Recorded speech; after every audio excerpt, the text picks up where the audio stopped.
Interaction, chaque semaine, une demi-heure de gestion interactive et d'émissions pendant lesquelles je vous invite à poser toutes vos questions. On a le plaisir, comme chaque semaine, de retrouver Hubert Tassin, notre analyste. Bonjour Hubert. Bonjour à tous. Et Thomas Louis, notre gérant. Bonjour Thomas. Bonjour.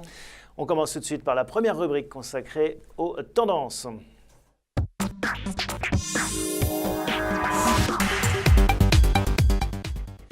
Hubert, une tendance au luxe qui brille. Le luxe brille. Oui, LVMH a surpris. Alors, le chiffre d'affaires, c'est surtout le chiffre d'affaires qui a surpris très favorablement, plus 6% sur l'année, plus 10% au dernier trimestre. C'est très impressionnant. Hein. C'est très impressionnant. Alors, les marges sont en baisse comme c'était attendu. Hein. Ça a été suffisamment annoncé. Mais il y a vraiment un changement de tendance. Je crois qu'on peut voir le graphique. LVMH est à nouveau en train d'être la valeur phare un peu de la Bourse de Paris. Qu'est-ce qu'il y a sur ce graphique ? Alors sur ce graphique, je vous ai présenté depuis le 4 septembre 2014 la progression d'LVMH et celle de Total. À gauche, vous avez le prix d'LVMH et à droite, sur l'échelle de droite, celui de Total.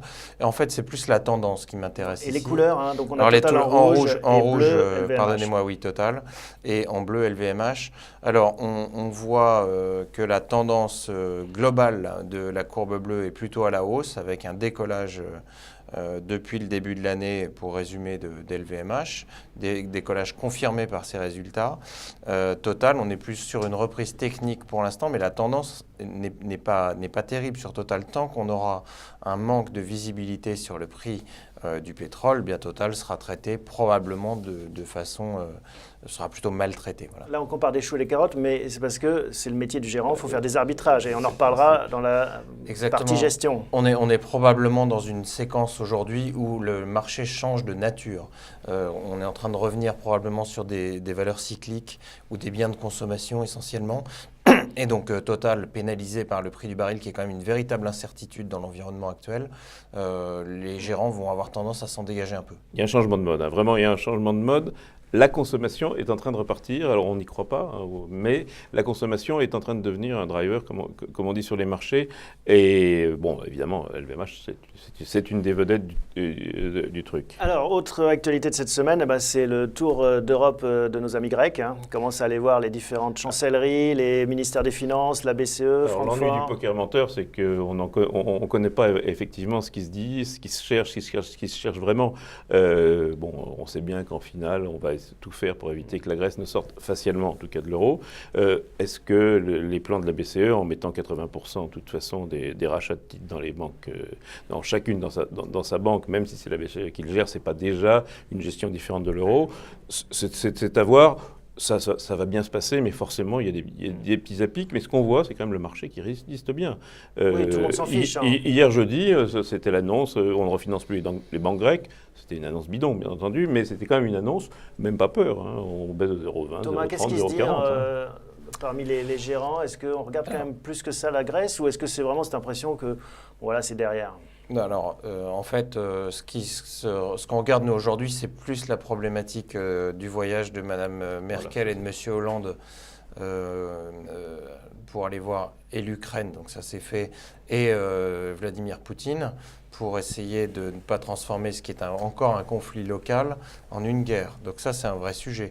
Le sujet de la Grèce, je le mets de côté parce que, comme on l'a déjà dit il y a 15 jours sur une émission, la Grèce, elle a le choix entre rester dans l'euro et continuer sur un mode qu'elle connaît, ou sortir de l'euro et quelque part se vendre. Elle ne se vendra pas aux Russes qui n'ont pas d'argent, elle se vendra aux Chinois, et si elle se vend aux Chinois, il va falloir qu'elle s'habitue à se priver de ces îles et de tout un tas d'industries stratégiques, ce qui, à mon avis, n'est pas le sens de l'histoire. Donc le jeu, c'est de continuer un peu à se faire peur. Alors pendant ce temps-là, on voit que l'euro s'est stabilisé plutôt à la hausse, curieusement. Et puis, on voit que la croissance privée en Europe, c'est un peu l'histoire d'LVMH, même si elle est mondiale pour LVMH, se reprend. Et puis alors, je voudrais insister sur quelque chose qui m'a beaucoup frappé. Dites. C'est l'émission de Nestlé. Nestlé émet des obligations à taux négatif. Alors, Comme les grands États maintenant. Comme les grands États. Bon, alors évidemment, c'est un franc suisse. Alors, donc, mais néanmoins, comme un État, Nestlé, c'est une puissance, et bien entendu. C'est quand même fou, il faudrait qu'on s'arrête là-dessus 30 secondes, parce que c'est quand même un changement de paradigme fort et qui traduit derrière des choses plutôt inquiétantes, c'est-à-dire des anticipations négatives. C'est une anticipation qu'il va y avoir de la désinflation, en tout cas de la désinflation ou de la déflation. C'est intéressant de voir ce mouvement-là. Alors le premier, c'est qu'on fait plus confiance par définition au moment où on parle à Nestlé qu'aux États. Donc ça, c'est le premier constat qui est extrêmement important, ce qui est normal. Et si on prend les choses de façon objective, c'est mieux géré qu'un État. Pour l'instant, c'est mieux géré qu'un État. Alors, sauf qu'effectivement, un État qui fait faillite, au bout d'un moment, il peut décider d'aller prélever 10% des richesses, comme on l'a connu à Chypre à un moment donné.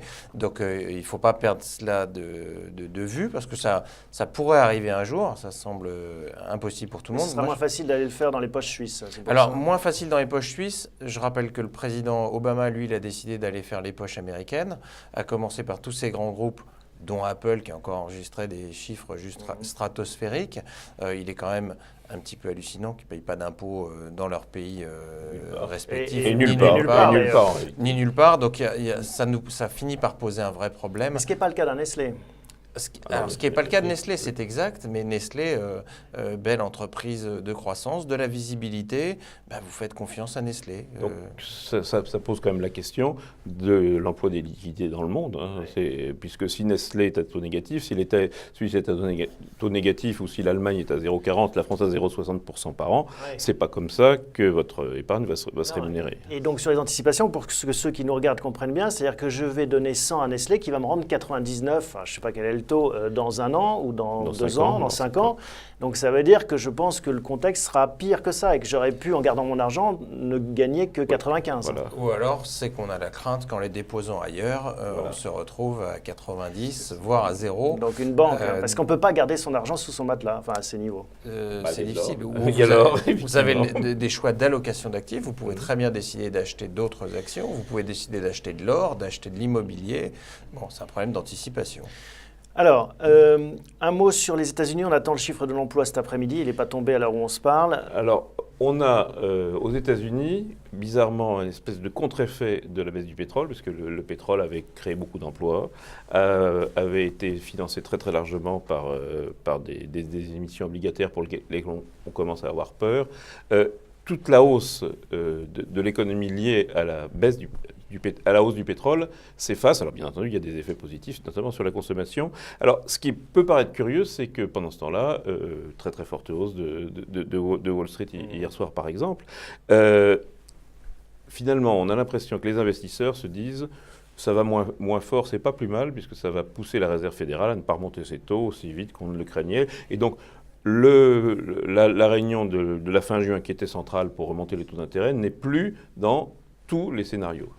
Un mot sur le baril de pétrole. Vous nous avez apporté un autre graphique, Thomas. Alors, ce graphique, on rebondit sur ce que vient d'évoquer Hubert. Qu'est-ce qu'il présente ? Alors, toujours en rouge Total, l'évolution du cours de Total, et en bleu, l'évolution du cours du CAC 40 depuis le 4 septembre 2014.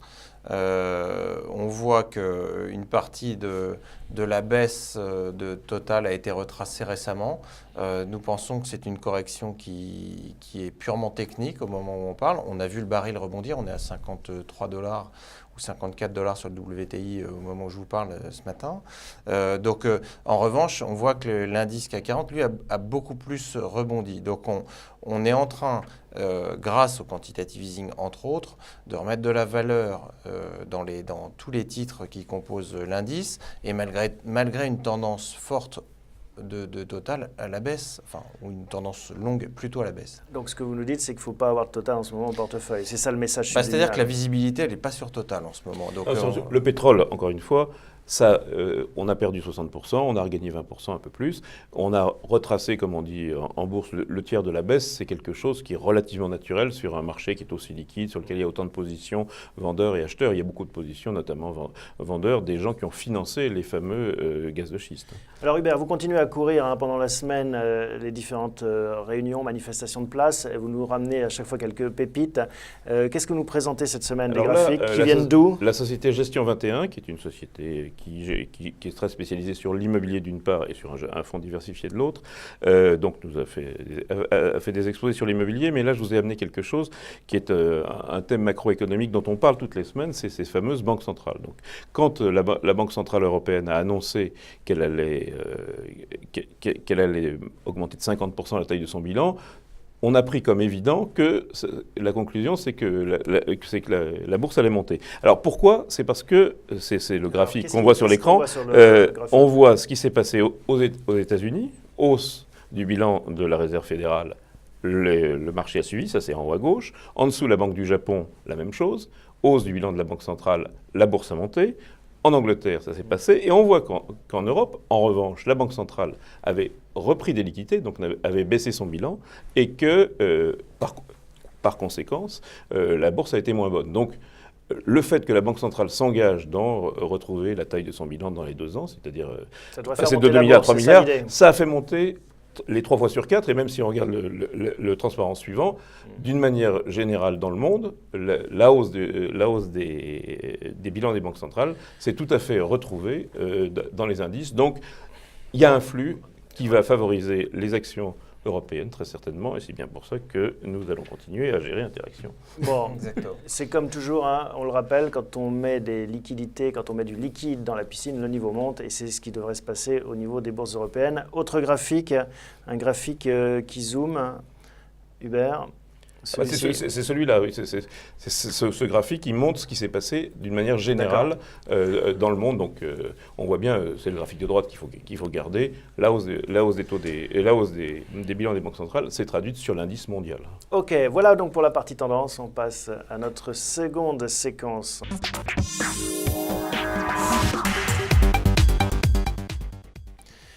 Alors, peut-être pour commencer, on rappelle les arbitrages et les décisions de la semaine passée. Les décisions de la semaine dernière, donc,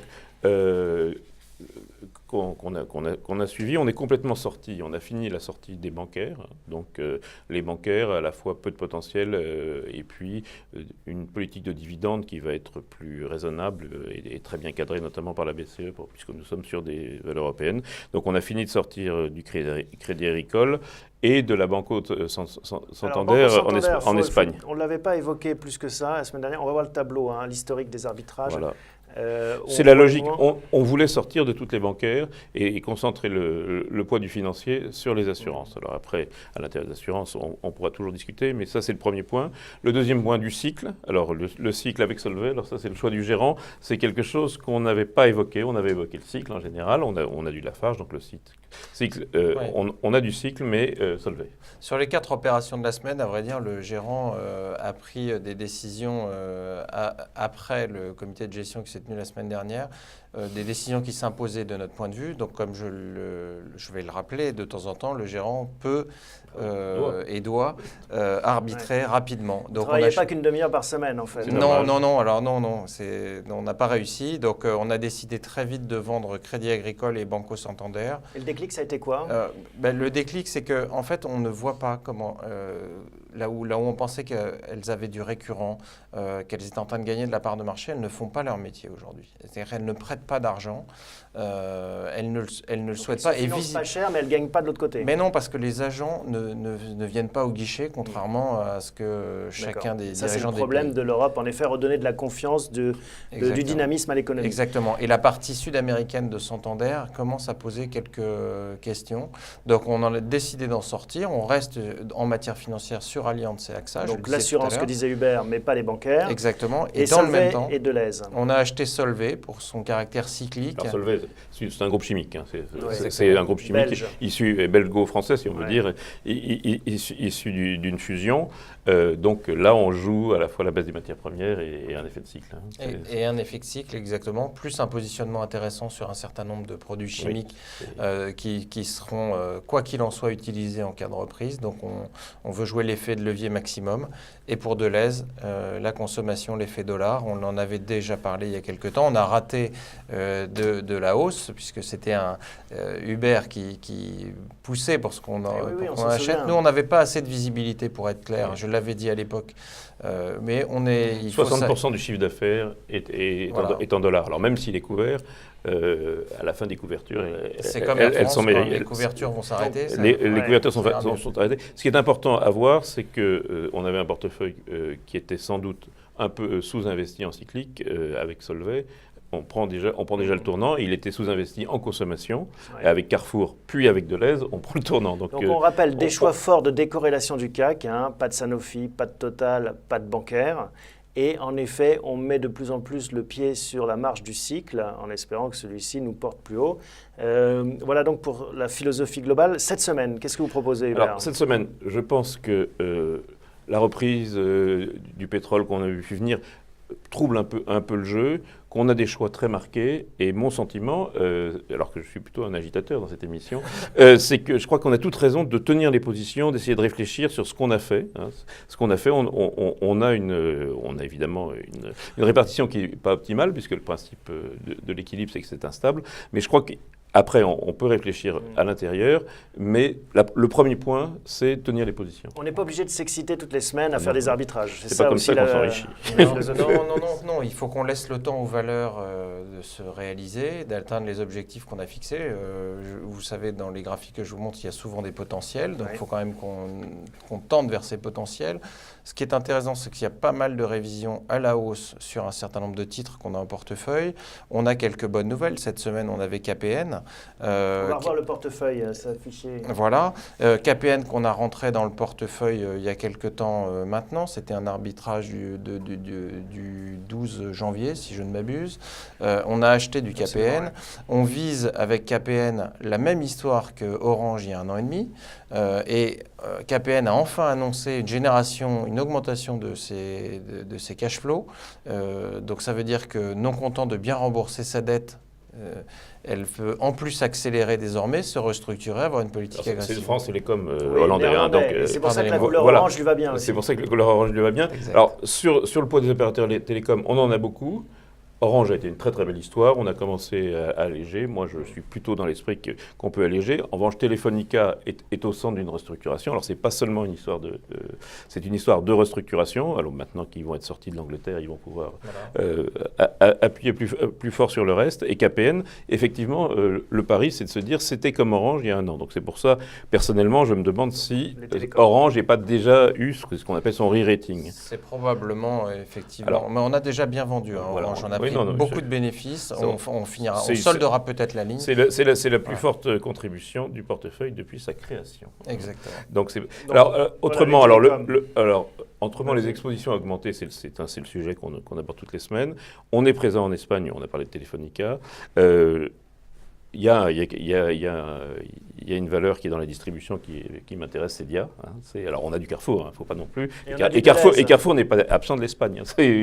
Et on a du Deleuze, mais ça, c'est en Belgique et aux États-Unis. Et ce que je veux dire, ça ferait beaucoup de distribution. Voilà, ça ferait beaucoup de distribution. Et dans tous les faits consommation, il y a quelque chose à faire. Donc, on a vu que LVMH a surpris en bien, même si ses marges ont baissé. On a vu Bonduelle qui, cette semaine, a annoncé 5,9% de croissance organique à son 2e trimestre, 5,7% sur les 6 premiers mois qui sont les... C'est remarquable. On voit qu'il se passe quelque chose et que les boîtes bien gérées, quand elles sont dans la consommation, arrivent à faire quelque chose. Donc, il y a une question qui peut se poser sur Bonduelle. On a parlé de Pernod Ricard plusieurs fois. Alors, c'est mondial, c'est un peu différent. Kering, Unilever. Donc, c'est un concept qu'il faut surveiller. Encore une fois, on pense qu'il faut tenir les positions, mais la conso. Alors, autre concept, et j'en parle aussi assez régulièrement, qui est un concept d'effet de levier sur la consommation, c'est la publicité des médias. Donc, Publicis est bien placé. RTL va pas si mal, voilà. Et on a du Vivendi. Et donc, je me demande si on ne pourrait pas passer, à un moment quelconque, de Vivendi, valeur d'abonnement dans les médias, vers quelque chose qui a plus de levier, comme Publicis ou RTL Group. Oui, j'attendrai un peu de confirmation de la relance de la consommation qui donnera des marges à tous ces grands annonceurs pour refaire... Ça viendra en deuxième temps, c'est-à-dire que d'abord les gens vont pousser leur caddie et ensuite ils regarderont davantage la pub à la télé, c'est ça? En fait, il y aura plus d'argent disponible pour la publicité alors que depuis 3 ans, on est c'est des budgets qui sont serrés. Très défensifs. Quand les prix baissent, c'est extrêmement compliqué. Vous avez des marges qui sont passées d'investir dans la publicité. Alors, autre thème. Alors ça, c'est pas pour aujourd'hui, vraiment, c'est quand on sera dans notre mode, c'est les restructurations. Est-ce que les restructurations vont être un thème? Bon, l'exemple, que vous appelez, Alstom, c'était une entreprise qui avait 2 métiers, qui n'en a plus qu'un, et du cash. Par exemple, ça, c'est quelque chose que la bourse a du mal à apprécier sur le moment. Sur le moment, est-ce que ça vaut X ou est-ce que ça vaut X plus 20%? C'est compliqué à dire. Publicis, il y a eu un choc puisqu'ils n'ont pas pu faire leur croissance externe leur fusion aux États-Unis. Peugeot est en restructuration. Ce sont des exemples. J'ai vu quelque chose qui m'a surpris ce matin, même, c'est l'Union de banque suisse, UBS. Les analystes ont mis Arcelor dans leur valeur favorite. C'est quelque chose. Ça prouve qu'il se passe quelque chose. Je ne dis pas qu'ils ont raison. Hein. Je ne dis pas qu'on va les suivre, mais il se passe un petit peu quelque chose. Oui, clairement. On est en train de rentrer dans du cyclique. Donc les analystes sont en train de regarder ce mouvement. S'il se confirme, quand bien même ce n'est pas des mouvements aussi violents que ceux qu'on a connus auparavant, il n'est pas exclu qu'un petit mouvement de 3-4% supérieur aux attentes entraînera tous les secteurs cycliques, quels qu'ils soient. On est beaucoup sur les biens de consommation cyclique, on l'a vu, mais on pourrait très bien aller sur les valeurs cycliques. Et évidemment, quand il y a un peu de restructuration, ça joue des effets de levier qui sont importants dans ces cas-là. On voit qu'il y a de petites introductions qui se multiplient aussi, hein, qui profitent des courants ascendants de la bourse. Est-ce qu'on pourrait avoir des mouvements plus importants, des grosses fusions ça, c'est toujours la surprise. On en parle toujours, mais je dirais que Unibail et à sa manière Klépierre ont été des gens qui ont fait beaucoup de fusions-acquisitions dans la dernière année. Oui. Donc avec Unibail, il y a une rumeur toutes les semaines, soit de cession, soit de rapprochement. Donc on voit bien qu'on est dedans. Donc c'est une information de la semaine. Donc il y a eu le résultat de Sanofi. Hein, donc Sanofi a des bons résultats que 2014 et comme il l'a dit, son produit vedette, l'insuline Lantus, va peser cette année, mais on le sait. Voilà, c'est pas des nouvelles. Alors cette semaine, enfin, bonne nouvelle quand même sur Vinci qu'on a et sur FH qu'on n'a pas, mais on ne peut pas avoir les deux. Cette histoire de lutte sur les concessions d'autoroutes va finir par voir sa conclusion. Dernière question, qu'est-ce que vous allez surveiller cette semaine, la semaine qui arrive ? Eh bien, justement, tout ce qui est lié à la consommation et au cycle. Le cycle, alors on commence à parler de tout ce qui concerne les sociétés qui sont dans la construction. La construction, ça a douillé d'un maximum. C'est encore des mauvaises statistiques, mais on voit que, encore une fois, Arcelor, on voit que Lafarge, on commence à en parler. Alors, la bourse est toujours dans l'anticipation, il ne faut pas avoir raison contre les autres et pas trop en avant, mais il se passe un petit quelque chose, et c'est l'explication du choix du gérant sur Solvay. Oui, sur Solvay et sur Lafarge qu'on avait renforcé il y a un mois, dans des proportions assez importantes, parce qu'en plus on tirait, pardonnez-moi, la quintessence de la fusion Ecolsim. On est au cœur du sujet. C'est pas mal, ça paye. Il faut attendre, on l'a dit tout à l'heure, il faut savoir attendre un peu que les choix qu'on fait payent maintenant, et on va laisser un peu le fond reposer tranquillement. Oui, voilà. C'est comme un gâteau, hein. On a mis de la levure, maintenant il faut qu'il monte. Il faut voir comment ça part. Effectivement, il est en train de se passer quelque chose. On est quand même toujours dans le mode 3. Donc, encore une fois, on peut toujours dire on a fait moins bien qu'un tel ou un tel, mais on gagne 10% depuis la création du fonds en 3 mois. Il ne faut pas non plus. Voilà. Il ne faut pas se morfondre. Les gens qui nous ont suivis depuis 3 mois gagnent 10%. Merci messieurs pour ces commentaires. Voilà ce qu'on pouvait dire cette semaine du côté d'Interaction. On vous retrouve la semaine prochaine, même endroit, même heure. Bonne semaine.